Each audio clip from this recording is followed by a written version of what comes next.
Olá pessoal, tudo bem?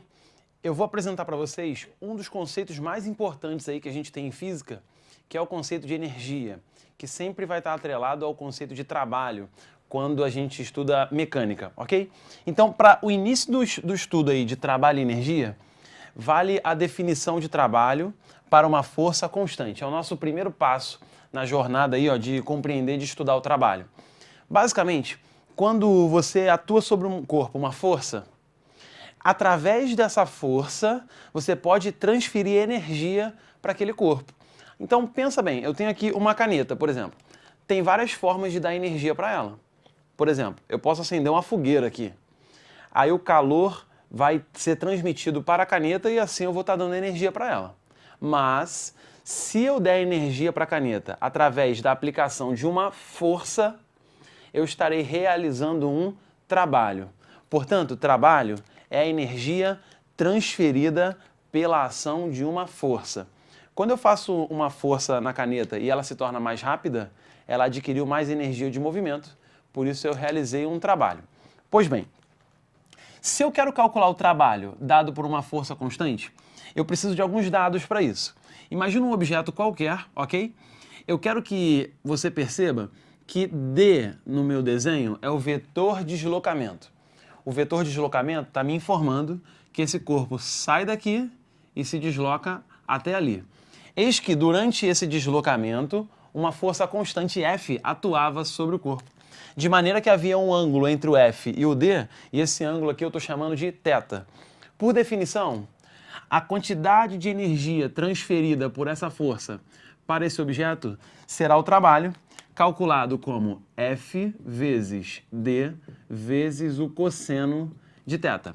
F é o módulo da força, D é o módulo do deslocamento e o cosseno de θ é justamente o cosseno desse ângulo. Portanto, o trabalho, que é a energia transferida, é FD cosseno θ. FD cosseno θ. Só que esse é o caso geral, onde uma força qualquer atua numa situação de deslocamento qualquer com ângulo qualquer.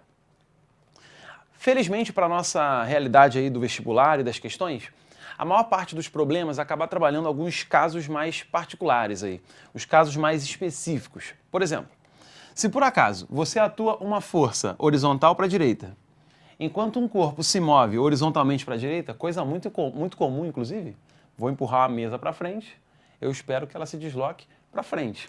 Quando isso acontece, repare que o ângulo entre F e D aqui é zero. Eu tenho dois vetores, que são F e D, aqui no meu desenho. Esse é o exemplo onde o ângulo entre eles é zero. Então, se a gente jogar na equação, trabalho igual a FD cosseno de zero, gente, o cosseno de zero é 1. Aí a fórmula fica assim, trabalho igual a FD. Da próxima vez, você não fica pensando nessa história de ângulo. Simplesmente, empurrou para frente, o corpo andou para frente, trabalho é FD. Empurrou para cima e ele foi para cima, trabalho é FD. Se o corpo se move na mesma direção e sentido da força, trabalho é FD, não tem o que discutir, multiplica a força pelo deslocamento e ponto. Agora, para o cálculo do trabalho, quando a força se opõe ao deslocamento, é possível, tá?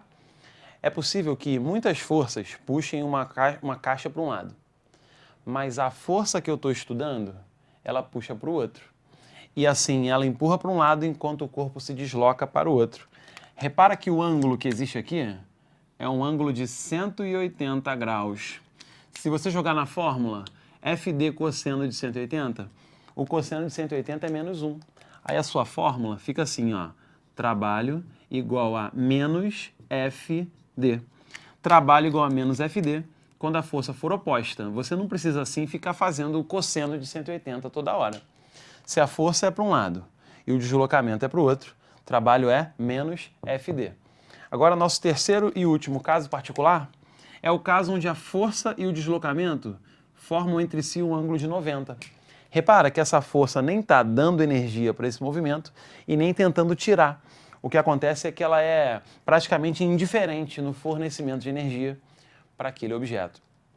Então, o trabalho será dado por FD cosseno de θ, aqui o ângulo é 90 graus, cosseno de 90 é zero. Então esse aqui é o famoso trabalho nulo. Esse aqui é o trabalho nulo. Portanto, esses 3 casos particulares são aí os mais comuns, ok?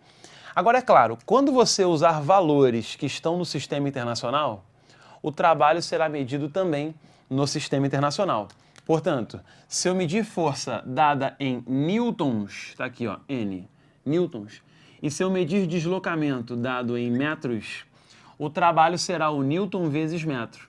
O trabalho será medido em joule.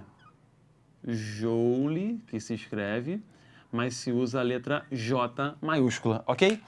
Newton vezes metro é o que corresponde ao que nós conhecemos como joule. Como é uma homenagem a uma pessoa chamada Joule, a gente usa J maiúsculo, ok? E o nome da unidade de medida vai todo com minúsculo. Dito isso, a gente tem aí o basicão sobre trabalho. Quero lembrar que sempre que o seu trabalho der um resultado positivo, ele será chamado de trabalho motor. Quando ele tiver um valor com sinal negativo, ele é chamado de trabalho resistente. Já quando ele não realiza trabalho, a gente chama de trabalho nulo, ok? Então esses são os casos mais básicos para cálculo de trabalho, quando a força é constante. Valeu, pessoal!